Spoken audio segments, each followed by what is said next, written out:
परमेश्वर का धन्यवाद हो कि एक बार फिर हम उसके चरणों पर बैठकर और उसके वचन को सीख सकते हैं और आत्मिकता में आगे बढ़ सकते हैं। Pentecostal assembly church Bokaro steel city में आपका स्वागत है। आइए हम प्रार्थना करें और प्रार्थना से अपने सभा को शुरू करें। Let us pray. प्यारे प्रभु जी, बड़े नम्रता और दीनता के साथ तेरे चरणों के पास आते हैं। तेरा धन्यवाद, स्तुति, गौरव, महिमा और प्रशंसा करते हैं प्रभु आज के सुंदर दिन के लिए जो तू हमें दिया है। कि एक बार फिर हम तेरे चरणों पर इकट्ठे होकर तुझसे हम शिक्षा प्राप्त कर सकते हैं, तुझसे अपनी नजदीकी बना सकते हैं, तेरी आराधना, तेरी महिमा और प्रशंसा कर सकते हैं प्रभु। बड़े नम्रता के साथ तेरे चरणों के पास आते हैं। मुझ नाचीज के साथ हो प्रभु, मुझ में होकर तू बोल कि तेरी महिमा, प्रशंसा, स्तुति और जय जयकार हो प्रभु। जितने भाई बहन आज ये वचन सुन रहे हैं उनसे बातचीत कर, खासकर बहनों के साथ हो, उनकी सहायता कर कि अपने आप में वो महसूस करने पाए कि तू उससे प्रेम करता है और तू उन्हें आगे बढ़ाना चाहता है प्रभु। हमें से प्रत्येक को आशीर्वाद कर। सारी गौरव, महिमा, प्रशंसा प्रभु हम तुझे देंगे, क्योंकि ये प्रार्थना अपने उद्धारकर्ता प्रभु यीशु ख्रिस्ट के नाम में चाहते हैं। सुन और ग्रहण कर। आमीन।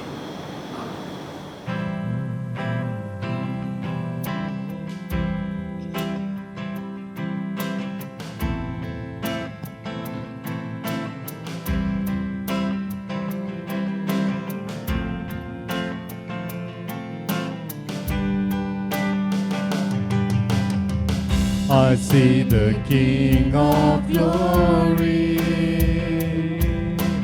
coming on the clouds with fire. The whole earth shake, the whole earth shake. I see His love and mercy washing over all our sin. The people sing, the people sing. Hosanna, Hosanna, Hosanna in the highest. Hosanna, Hosanna, Hosanna in the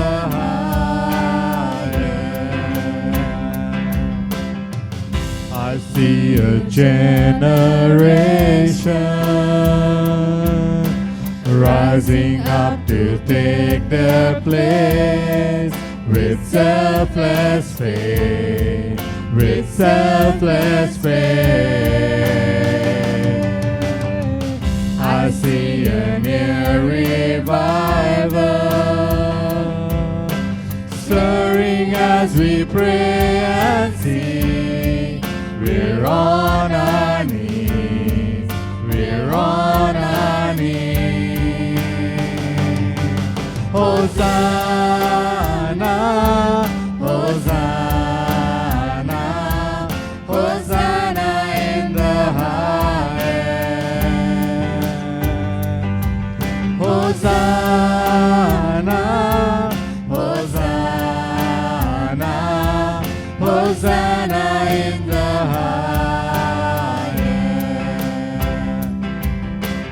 heal my heart and make it clean. Open up my eyes to the things unseen. Show me how to love like you have loved me.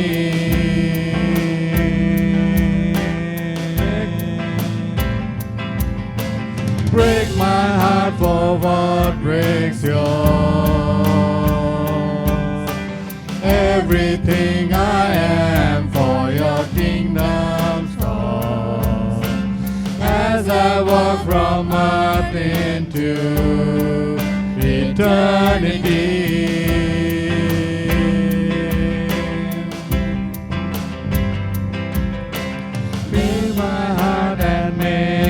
it clean. Open up my eyes to the things unseen. Show me how to love like you have loved me.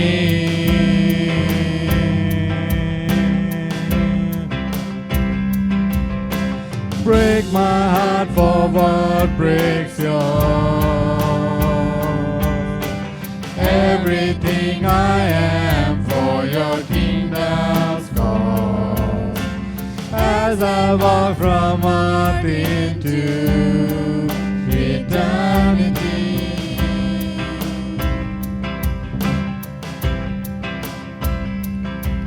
Hosanna, Hosanna, Hosanna in the highest. Hosanna, Hosanna, Hosanna in the highest. Hosanna, Hosanna, Hosanna in the highest. Hosanna, Hosanna, Hosanna in the highest.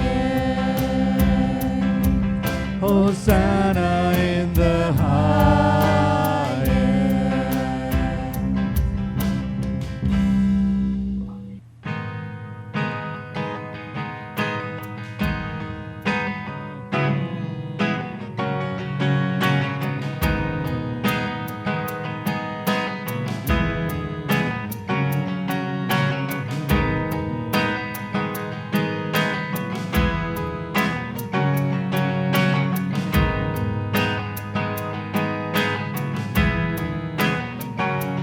भंवर के बीच में तू कहता है थम जा, तू मेरी ताकत है, तू ही मेरा ईमान। भंवर के बीच में तू कहता है थम जा, तू मेरी ताकत है, तू ही मेरा ईमान।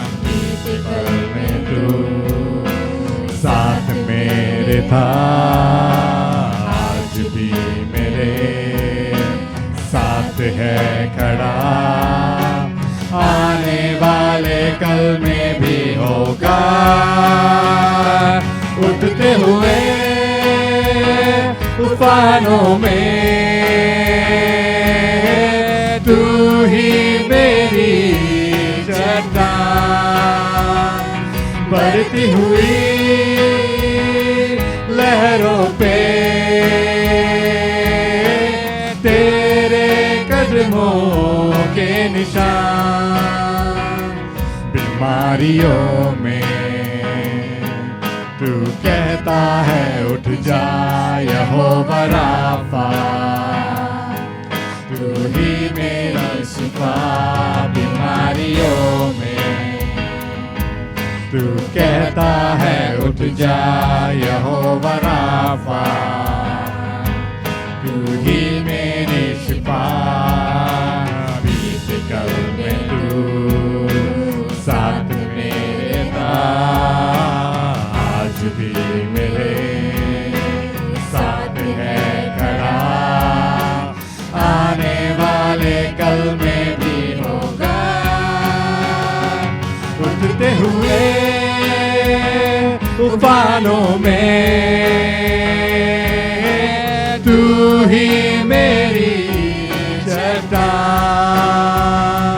बढ़ती हुई लहरों पे तेरे कदमों के निशान। बीमारी देख तेरा सर झुका, मुझ पर तेरा बस ना चल सका। ऐसा कोई शस्त्र ना बना मेरा सामना, बीमारी देख तेरा सर झुका, मुझ पर तेरा बस ना चल सका। ऐसा कोई शस्त्र ना बना जो कर सकेगा मेरा सामना। उठते हुए तूफानों में तू ही मेरी चट्टान, बढ़ती हुई लहरों पे तेरे कदमों के निशान। उठते हुए तूफानों में तू ही मेरी चट्टान, बढ़ती हुई लहरों पे तेरे कदमों के निशान। ये एक हिंदी गीत गाएंगे, तेरा हूं ऐ रब सुनता तेरी बात, जो बताती तेरा प्यार।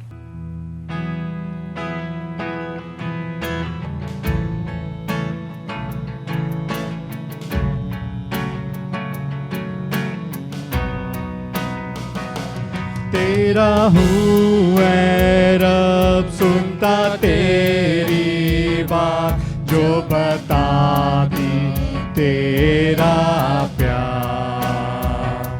मैं ईमान के साथ आता तेरे पास, तेरा ही हूँ तलबगार। रख तू मुझको है मसीह, जहाँ चश्मा क्रूस से खास। रख तू मुझको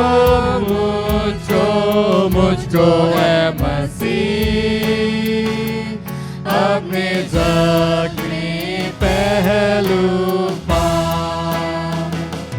मुझको पाकर अब की मैं तेरा काम करूं, दिल से ठीक हो। तेरी मर्जी पाक मुझ में पूरी हो, मेरी मर्जी हो मगलूब। रख तू मुझको है मसीह, जहाँ चश्मा क्रूस से खास। रख तू मुझको है मसीह, अपने जख्मी पहलू पास। कैसी राहत हासिल को मिलती है, जब मैं जाता पाक हुजूर। जब मैं हुआ में आता तेरे पास, तब तू करता है मसरूर। रख तू मुझको है मसीह, जहाँ चश्मा क्रूस से खास। रख तू मुझको है मसीह, अपने जख्मी पहलू पास। तेरा मीठा प्यार और भी जानूंगा, जब मैं जाऊंगा आसमान। जब मैं देखूंगा तेरे चेहरे को, तब खुश होगी मेरी जान। रख तू मुझको है मसीह, जहाँ touch my crucified, रख तू मुझको है मसीह, अपने जग में पहलू पास। आइए एक और गीत गाएंगे। सियोन देश हमारा है देश, रहते हैं हम परदेश।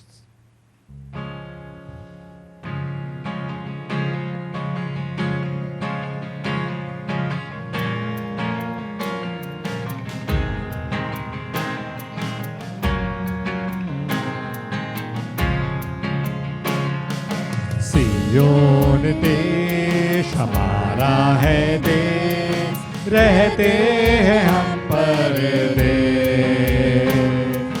जाएंगे हम अपने देश।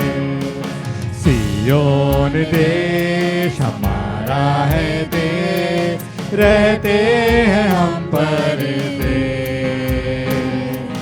जाएंगे हम अपने देश।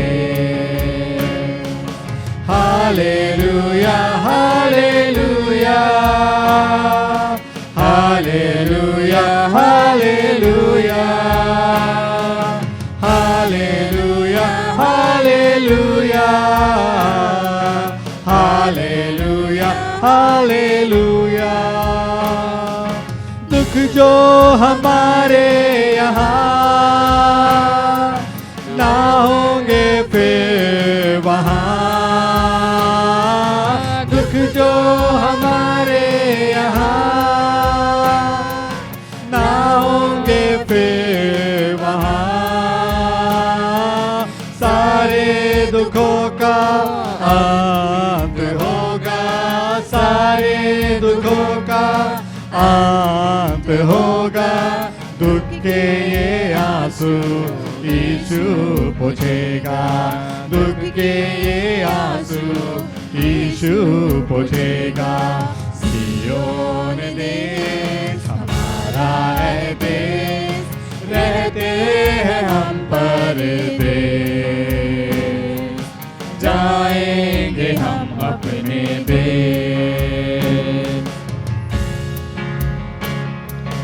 मन ना लगाए यहाँ, जाना है हमको वहाँ, मन ना लगाए यहाँ, जाना है हमको वहाँ। यहाँ के सुखों का अंत होगा, यहाँ के सुखों का अंत होगा, वहाँ के सुखों का अंत न होगा, वहाँ के सुखों का अंत न होगा। सियोन देश हमारा है देश, रहते हैं हम परदेश, जाएंगे हम अपने देश। सियोन देश हमारा है देश, रहते हैं हम परदेश, जाएंगे हम अपने देश। Hallelujah hallelujah hallelujah hallelujah hallelujah hallelujah hallelujah hallelujah. आएगा यीशु यहाँ, ले जाएगा हमको वहाँ, आएगा यीशु यहाँ, ले जाएगा हमको वहाँ। वादा यीशु का पूरा होगा, वादा यीशु का पूरा होगा। अनंत जीवन हमको मिलेगा, अनंत जीवन हमको मिलेगा। सियोन देश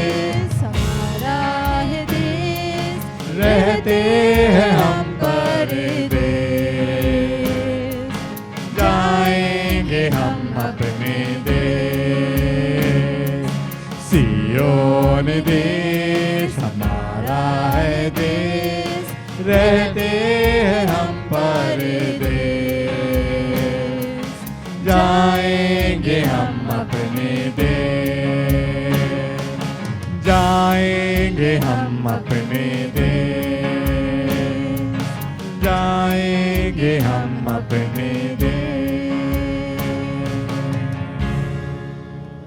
आज मैं आपको बताने जा रहा हूं परमेश्वर की योजना महिलाओं के लिए। परमेश्वर की योजना महिलाओं के लिए, God's plan for women, God's plan for women. मैं ये विषय आज इसलिए लिया कि अगले रविवार को मदर्स डे है और मदर्स डे के प्रिपरेशन में इस संडे को मैं परमेश्वर की योजना महिलाओं के लिए बताना चाहता हूं। आइए अपने बाइबल को निकालें हम। गलतियों की पत्री उसके 3 अध्याय की 26, 27, 28 और 29 पद। 26 से 29 पद मैं आपके सामने पढ़ना चाहता हूं। गलतियों की पुस्तक 3 अध्याय के 26 से 29 पद तक। गलातियन चैप्टर 3, 26 to 29। यहां इस प्रकार लिखा है, क्योंकि तुम सब उस विश्वास करने के द्वारा जो मसीह यीशु पर है परमेश्वर के संतान हो, और तुम में जितनों ने मसीह का बपतिस्मा लिया उन्होंने मसीह को पहन लिया। अब न कोई यहूदी रहा, न यूनानी, न कोई दास, न स्वतंत्र, न कोई नर, न नारी, क्योंकि तुम सब मसीह यीशु में एक हो। और यदि तुम मसीह के हो तो इब्राहिम के वंश और प्रतिज्ञा के अनुसार वारिस भी हो। मैं खासकर ये पद 28 पद दोहराना चाहता हूं, फिर से पढ़ना चाहता हूं। अब न कोई दास रहा, अब न कोई यहूदी रहा, न यूनानी, न कोई दास, न स्वतंत्र, न कोई नर, न नारी, न कोई नर, न नारी, क्योंकि तुम सब मसीह यीशु में एक हो। आज समाज में महिलाओं को नीचा दर्जा दिया जाता है, मगर परमेश्वर की दृष्टि में ऐसा नहीं है। परमेश्वर की दृष्टि में नर और नारी दोनों बराबर हैं। और मैं आपको बताना चाहता हूं परमेश्वर की योजना महिलाओं के लिए क्या है। किसी भी नर से नारी की तुलना हम नीचे स्थान से नहीं कर सकते। परमेश्वर की दृष्टि में वो दोनों बराबर हैं। परमेश्वर की दृष्टि में महिलाएं पुरुषों के बराबर हैं, महिलाएं पुरुषों के बराबर हैं। नीति वचन कहता है उसके 29 अध्याय के 18 पद में, जहां दर्शन की बात नहीं होती वहां लोग निरंकुश हो जाते हैं। जहां दर्शन की बात नहीं होती वहां लोग निरंकुश हो जाते हैं। यह हमारा अधिकार है कि प्रत्येक पुरुष, प्रत्येक महिला अपने जीवन में परमेश्वर के दर्शन को पाए। प्रत्येक महिला भी अपने जीवन में परमेश्वर के दर्शन को पाए, हमारा अधिकार है। महिलाओं का अधिकार है, पुरुषों का अधिकार है कि वो परमेश्वर के दर्शन को अपने जीवन में पाए। परमेश्वर अपने प्रत्येक बेटी और बेटे के लिए एक दर्शन रखा है। आपके लिए परमेश्वर एक दर्शन रखा है, आप बहनों के लिए परमेश्वर एक दर्शन रखा है।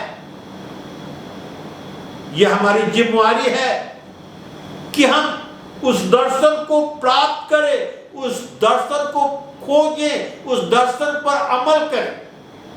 खासकर मैं आज बहनों के लिए, महिलाओं के लिए, बहनों के लिए ये कहना चाहता हूं कि आप दर्शन को खोजें, प्राप्त करें, उस पर अमल करें और परमेश्वर आकाश के झरोखे को खोलकर सारे आशीर्वाद आपके ऊपर उड़ेल देगा, आपको ऊंचा उठाएगा, आपके जीवन में आशीर्वाद देगा। क्योंकि परमेश्वर की दृष्टि में नर और नारी, पुरुष और महिला दोनों एक हैं, कोई बड़ा नहीं, कोई छोटा नहीं। God has planned for your life. God has planned for your life. परमेश्वर आपके जीवन के लिए योजना बनाया है। प्रत्येक महिलाओं से मैं कहना चाहता हूं कि परमेश्वर आपके जीवन के लिए योजना बनाया है।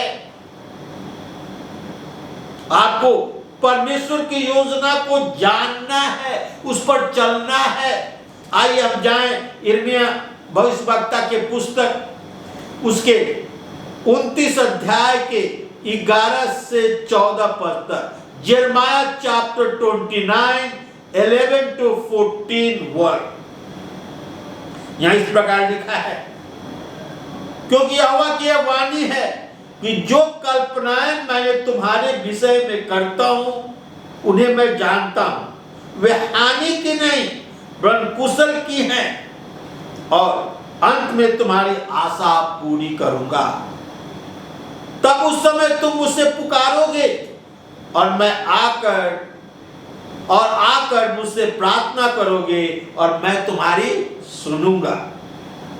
तुम मुझे ढूंढोगे और पाओगे भी, क्योंकि तुम अपने संपूर्ण मन से मेरे पास आओगे। मैं तुम्हें मिलूंगा, यहोवा की वाणी है, और बंधुआई से लौटा ले आऊंगा, और तुमको उस सब जातियों की स्थानों में से जिनमें मैं तुझसे बरबस निकाल दिया है, और तुम्हें इकट्ठा करके इस स्थान में लौटा ले आऊंगा जहां से मैं तुम्हें बंधुआई करवा के निकाल दिया था। यहोवा की यह वाणी है। परमेश्वर कहता है कि जो कल्पनाएं मैंने तुम्हारे विषय में किया है मैं उसे जानता हूं। वो हानि की नहीं वरन कुशल की है, और अंत में तुम्हारी आशा पूरी करूंगा। जो कल्पनाएं मैंने तुम्हारे विषय में किया है उसे मैं जानता हूं। वो तुम्हारे हानि के लिए नहीं है, बल्कि तुम्हारे कुशल के लिए है, तुम्हारे भलाई के लिए है, तुम्हारे अच्छाई के लिए मैंने कल्पना किया है। मैं तुम्हारे विषय में एक दर्शन रखा है और तुम्हें उस दर्शन पर चलना है, उस कल्पनाएं को पूरा करना है। परमेश्वर की योजना आपके लिए उत्तम है, सर्वश्रेष्ठ है। उससे बढ़कर, उससे बढ़िया, उससे उत्तम कोई कल्पनाएं हो ही नहीं सकती, उससे योजनाएं हो ही नहीं सकती। परमेश्वर के लिए आप आगे बढ़े, परमेश्वर की योजना को खोजें और प्राप्त कर कर अनुसरण करें। आप अपने जीवन में परमेश्वर से उत्तम योजना नहीं बना सकता। परमेश्वर आपके लिए उत्तम योजना बनाया है, उससे उत्तम योजना आप नहीं बना सकते, क्योंकि परमेश्वर सर्वशक्तिमान है। आप दूसरे को भी यह बताएं कि परमेश्वर आपके लिए एक उत्तम योजना बना रखा है।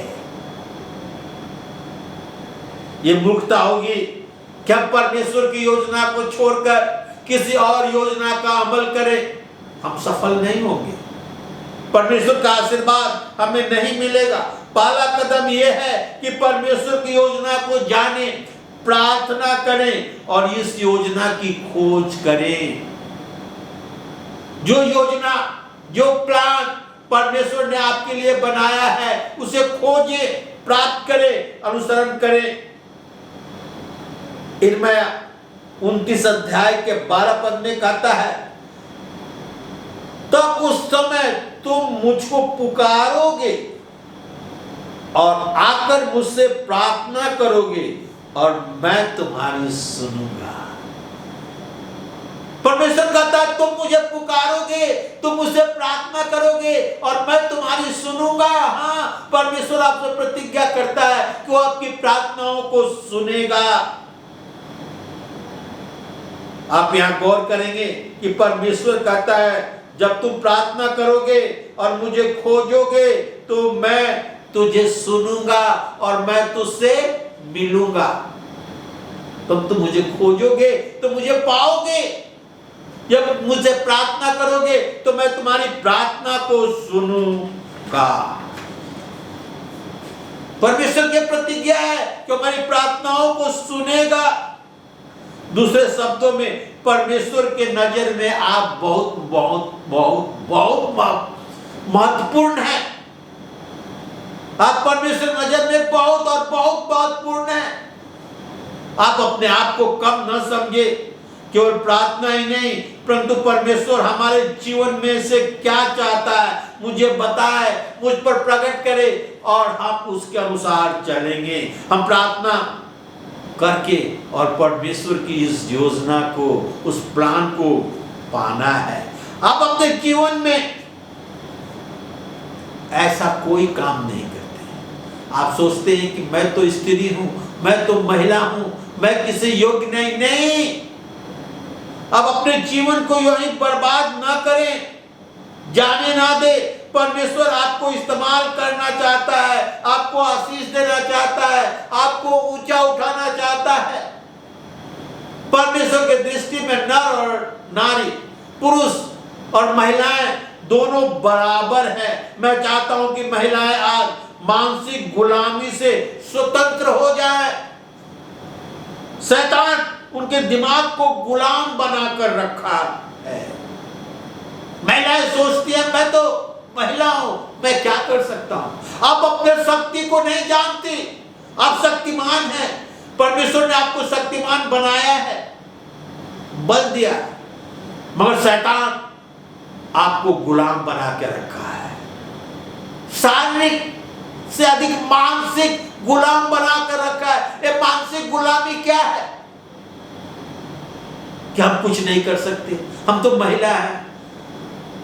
मैं एक उदाहरण देना चाहता हूं। एक दिन मैं गुजर रहा था और एक बड़े बरगद पेड़ के नीचे बहुत बड़ा हाथी था और बरगद के पेड़ से पत्ते काटकर और बहावत हाथी को खिला रहा था। और मैं कुछ दूर के लिए रुका तो एक चीज मुझे नजर पड़ी। हाथी के पैर में एक बहुत बड़ा जंजीर, लोहे की जंजीर मोटा बंधा हुआ था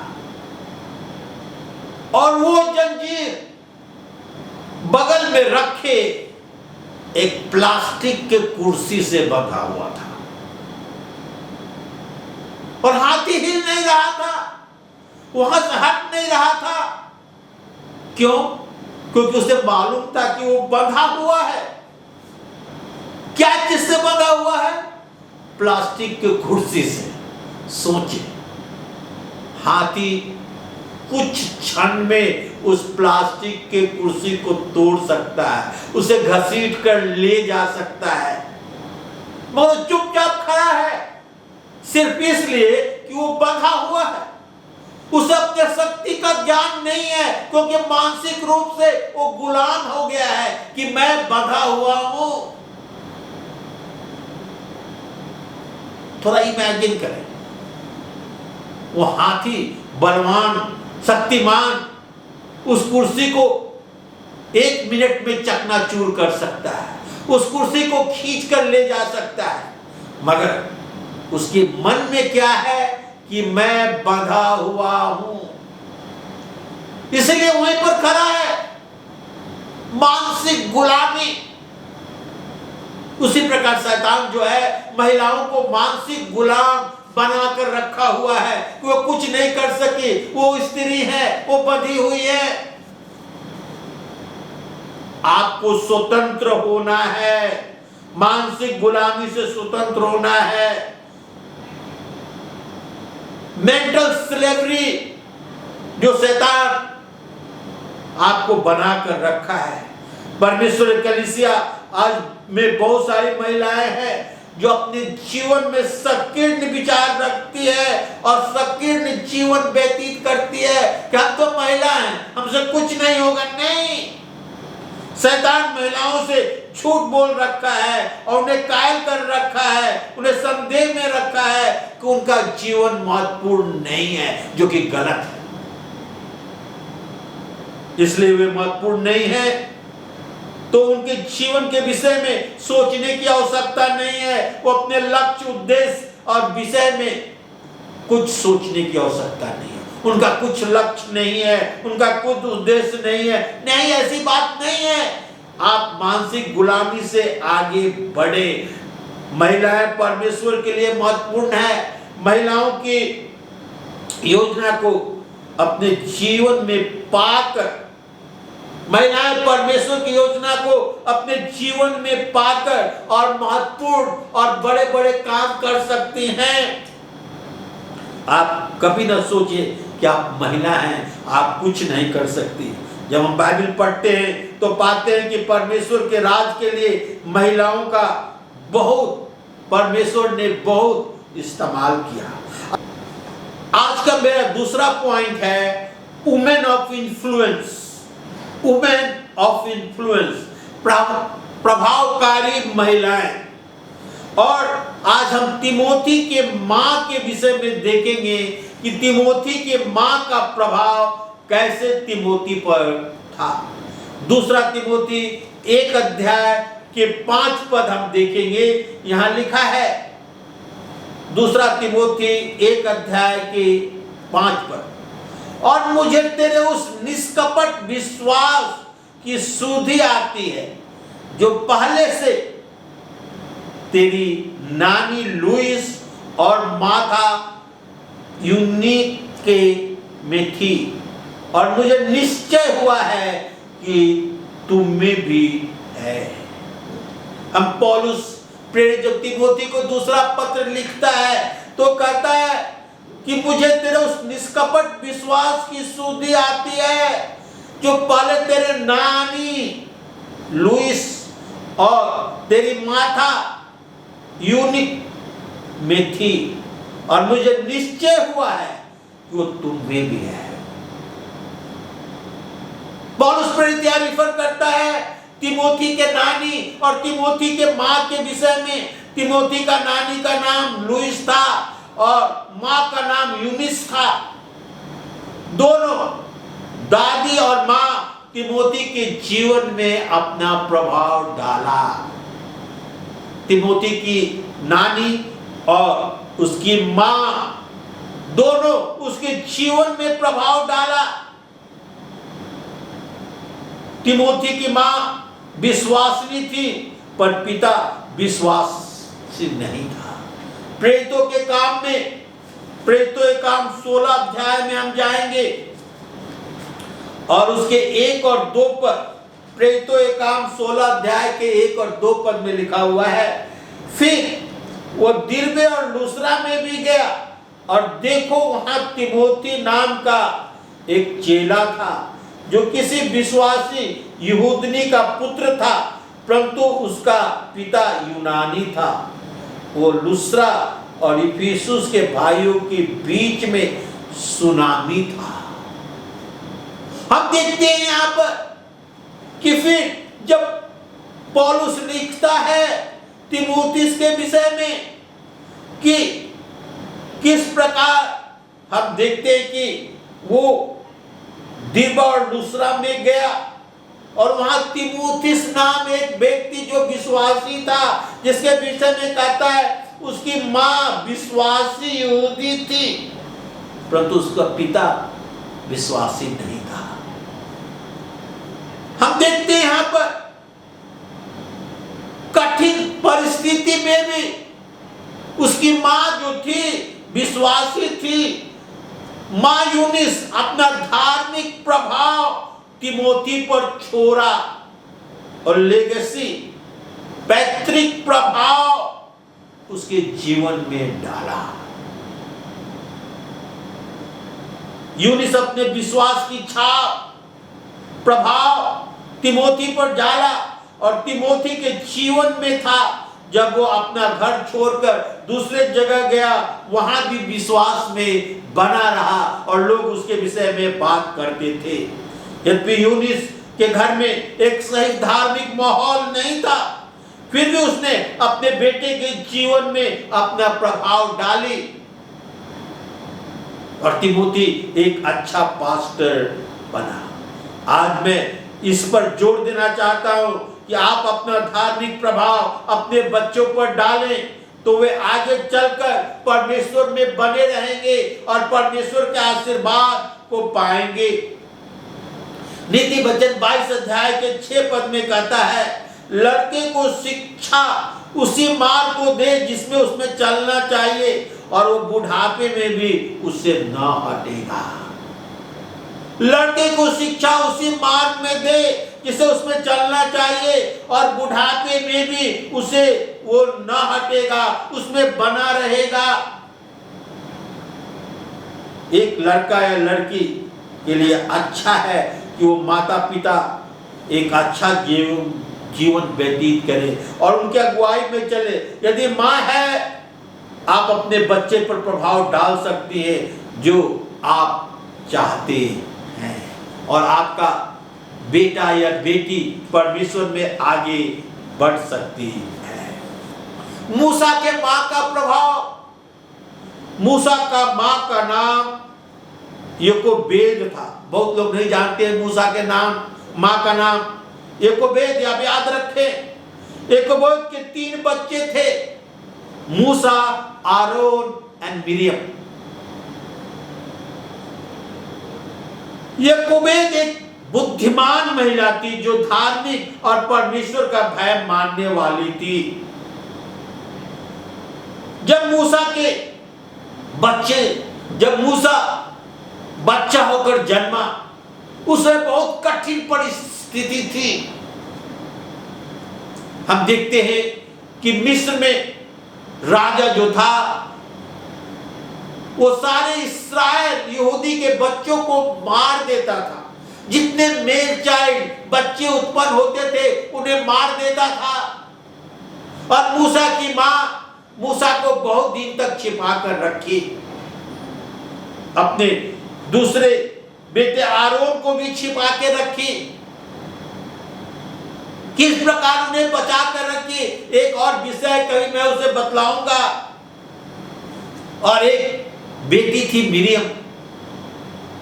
और हम देखते हैं किस प्रकार योकोबेद अपने 3 बच्चों को परमेश्वर के विषय में बतलाया, उन पर अपना धार्मिक छाप प्रभाव डाला।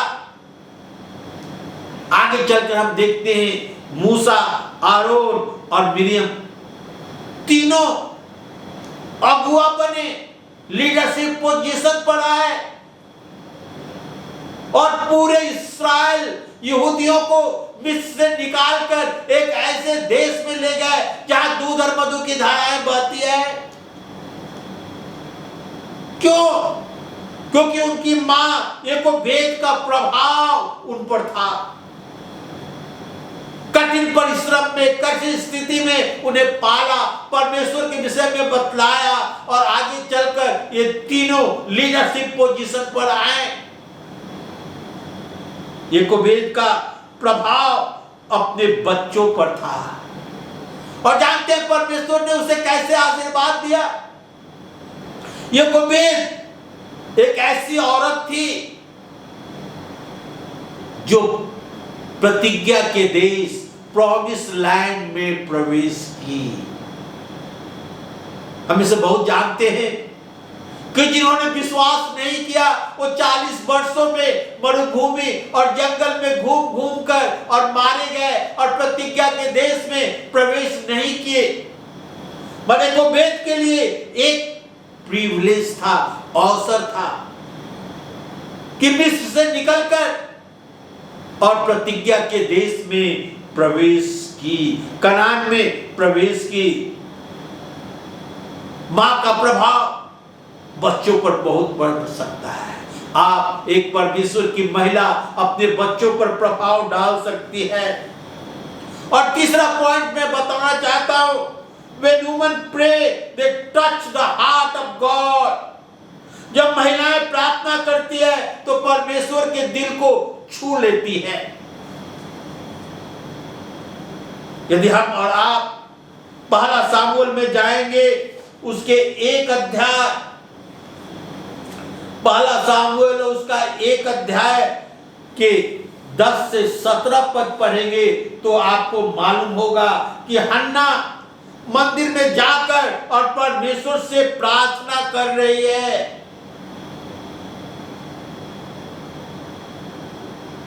लिखा है कि मंदिर में खड़े होकर उसके ओठ तो हिल रहे थे मगर सब नहीं निकल रहा था। एली जो याजक था सोचा है नशे में है और कहता है तू कब तक नशे में रहेगी, अपना नशा उतार। वो कहते हैं मेरे प्रभु, मुझे ओछी स्त्री न समझ, ना मैंने दांत मधु पिया है ना मधुरा पिया है, मैं नशे में नहीं हूं। मैं अपने हृदय को खोलकर और परमेश्वर के सामने रख दिया है और प्रार्थना किया है। एली कहता है तू बड़े हियाव से चला जा, परमेश्वर तुझे मुंह मांगा बर दे। हन्ना जो बांझ थी, परमेश्वर ने उसके शरीर को चंगा किया और वो वचन के अनुसार परमेश्वर जिस प्रकार मांगी थी, कही थी हे प्रभु यदि तू मुझे पुत्र देगा तो मैं तेरे सेवा के लिए उसे अर्पित कर दूंगी। और 1 साल के बाद परमेश्वर ने उसे पुत्र दिया और उस पुत्र का नाम सामुएल रखा गया। और वो अपने पुत्र को जब अपने संभालने लायक हो गया, लाकर एली के सामने समर्पित किए कि वो परमेश्वर के लिए समर्पित किया जाए। जब बहनें प्रार्थना करती है, जब महिलाएं प्रार्थना करती है तो परमेश्वर के हृदय को छू लेती है। और हन्ना जब प्रार्थना की परमेश्वर के हृदय को छू ली और उसे एक पुत्र हुआ सामुएल, और वो उसे अर्पण कर देती है। क्या सोचते हैं, जब परमेश्वर को कुछ देते हैं तो परमेश्वर बढ़ाकर हमें लौटा देता है, हमसे लेता नहीं है। यही हन्ना जो बांझ थी, प्रार्थना की, परमेश्वर ने उसे एक पुत्र दिया सामुएल, उसे परमेश्वर को सौंप दी। और आगे पढ़ेंगे तो आपको मालूम होगा कि परमेश्वर ने हन्ना को 2 बेटा और 1 बेटी और दिया। वो परमेश्वर के लिए सामुएल को दी, परमेश्वर ने उसे बढ़ाकर 3 बच्चे और दिए। When women pray, they touch the heart of God। पहला सामुएल उसके 1 अध्याय के 26 और 27 पद। तब हन्ना ने कहा हे मेरे प्रभु तेरे जीवन की शपथ, हे मेरे प्रभु मैं वही स्त्री हूं जो तेरे पास यहाँ खड़ी होकर यहोवा से प्रार्थना करती थी, और यह वही बालक है जिसके लिए मैंने प्रार्थना की थी, और यहोवा मुझे मुंह मांगा बर दिया है। यहोवा मुझे मुंह मांगा बर दिया है। महिलाएं जब प्रार्थना करती है तो कलीसिया में बेदारी होता है, कलीसिया को सामर्थ्य मिलता है कि वो गवाही दे सके। महिलाएं जब प्रार्थना करती हैं तो कलीसिया मजबूत होती है, परमेश्वर का सामर्थ्य कलीसिया पर आ जाता है। महिलाएं जब प्रार्थना करती है तो परमेश्वर कलीसिया को अपना संदेश देता है। When women pray, God send revival। लूका के सुसमाचार 18 अध्याय के 1 से 6 पद पढ़ेंगे तो यहां पर एक विधवा के विषय में लिखा हुआ है, जो एक न्यायी के यहां बार बार जाती थी और कहती थी कि मेरा मुद्दई से मेरे न्याय को चुका। वो न्याय कहता है ना तो मैं परमेश्वर से डरता हूं और ना मनुष्यों से डरता हूं, और बार बार आकर ये विधवा मेरे नाक में दम करती है, मैं इसका न्याय चुकाऊंगा। वो निरंतर न्याय के पास जाती रही। प्रभु यीशु मसीह कहते जब ये न्यायी मनुष्य कहता है कि मैं इसका न्याय चुकाऊंगा, तो परमेश्वर हमारे प्रार्थना को क्यों नहीं सुनेगा। इसलिए नित्य प्रार्थना करना चाहिए और हियाव नहीं छोड़ना चाहिए। और इस न्याय अधर्मी न्याय ने उस विधवा को न्याय को चुकाया, तो क्या परमेश्वर हमारी प्रार्थना को ना सुनेगा? अवश्य सुनेगा। आने वाले रविवार को मदर्स डे है और आज से मैं शुरू कर रहा हूं, अगले रविवार को भी मदर्स डे पर मैं बतलाऊंगा बहनों के विषय में, माताओं के विषय में। परमेश्वर की योजना महिलाओं के लिए, हर एक महिलाओं के लिए परमेश्वर की योजना बनाकर रखा है। आपको खोजना है, उस दर्शन को जानना है और उस पर अमल करना है। परमेश्वर आपके जीवन के लिए योजना बनाया है। बाइबल में बहुत प्रभावकारी, प्रभावशाली महिलाएं के विषय में लिखा हुआ है। तिमोथी की नानी, दादी या मां के विषय में, लुइस और यूनिस के विषय में लिखा हुआ है, जो अपने धार्मिक प्रभाव तिमोथी पर छोड़ा। लेगेसी, पैतृक प्रभाव तिमोथी के जीवन को प्रभाव किया और तिमोथी एक अच्छा यूथ पास्टर बना और परमेश्वर की सेवा किया। मूसा की मां, आरोन की मां, मिरियम की मां, इन तीनों की मां योकोबेद थी, जो कठिन परिश्रम में अपने बच्चों को संभाली, उन्हें अपना लेगेसी दिया, छोड़ा, छाप छोड़ा। और तीनों मूसा, आरोन और मिरियम अगुआ बना और महान काम किया। इस्राएली यहूदी जो मिस्र में गुलाम थे, दास थे, कड़ी मेहनत करना पड़ता था, उन्हें निकाल कर एक ऐसे देश में ले गया जहां दूध और मधु की धाराएं बहती थी। और योकोबेद एक ऐसी महिला थी जो प्रतिज्ञा के देश में प्रवेश की। वे जब महिलाएं प्रार्थना करती है तो परमेश्वर के हृदय को छू लेती है। मैंने हन्ना के विषय में बतलाया किस प्रकार परमेश्वर के मंदिर में प्रार्थना कर रही थी, ओठ तो हिल रहे थे पर सब नहीं निकल रहे थे। एली समझा कि वो नशे में है, कहता है कब तक तू नशे में रहेगी, अपने नशा उतार। वो कहती है हे प्रभु, इस स्त्री को ओछा स्त्री न समझ, मैं बड़े चिढ़ाए जाने के कारण दुखी होकर अपने हृदय को परमेश्वर के सामने खोलकर रख दिया है। और हन्ना के प्रार्थना को परमेश्वर ने सुन लिया, ग्रहण किया, परमेश्वर के हृदय को छू लिया और परमेश्वर ने हन्ना के शरीर को चंगाई किया और उसे एक पुत्र हुआ सामुएल, जो उसे वो परमेश्वर को समर्पित कर दी। और सामुएल एक बहुत बड़ा भविष्यवक्ता बना, एक बहुत बड़ा भविष्यवक्ता बना। जब महिलाएं प्रार्थना करती हैं तो कलीसिया मजबूत होता है, कलीसिया में सामर्थ आ जाता है, कलीसिया में बेदारी, रिवाइवल आ जाता है, कलीसिया को गवाही देने का सामर्थ मिलता है। महिलाएं परमेश्वर के लिए बहुत ही महत्वपूर्ण है।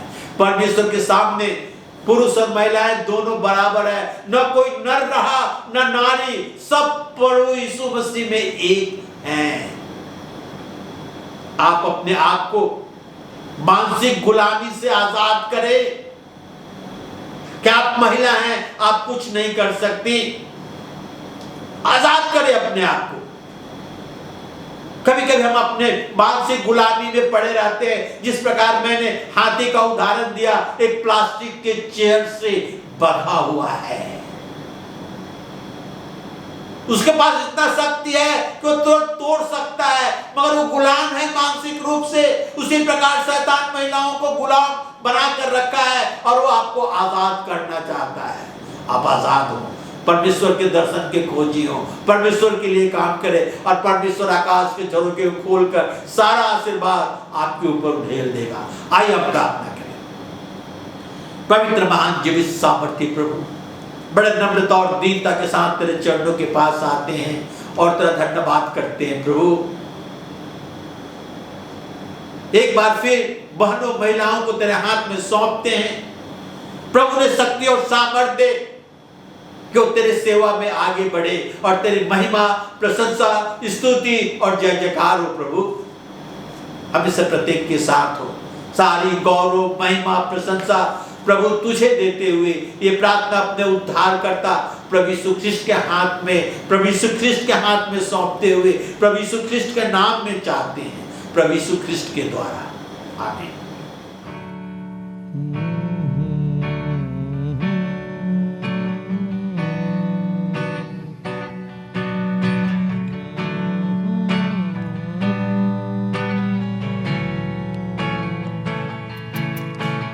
तू मेरा शरण स्थान, तू मेरा गढ़ है, संकट में मेरा दोस्त, मेरा प्रभु। आराधना करूं मैं पूरे दिल से, मैं तुझे ढूंढूंगा संपूर्ण जीवन में, तेरी सेवा करूंगा तन मन और धन से। मैं हूँ यहाँ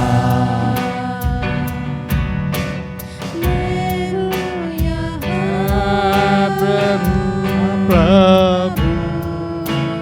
मैं हूँ यहाँ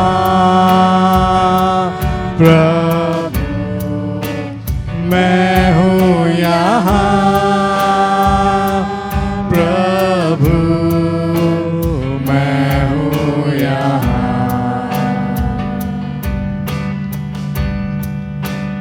उद्धारक मेरा तू, चंगाई है, संकट में सा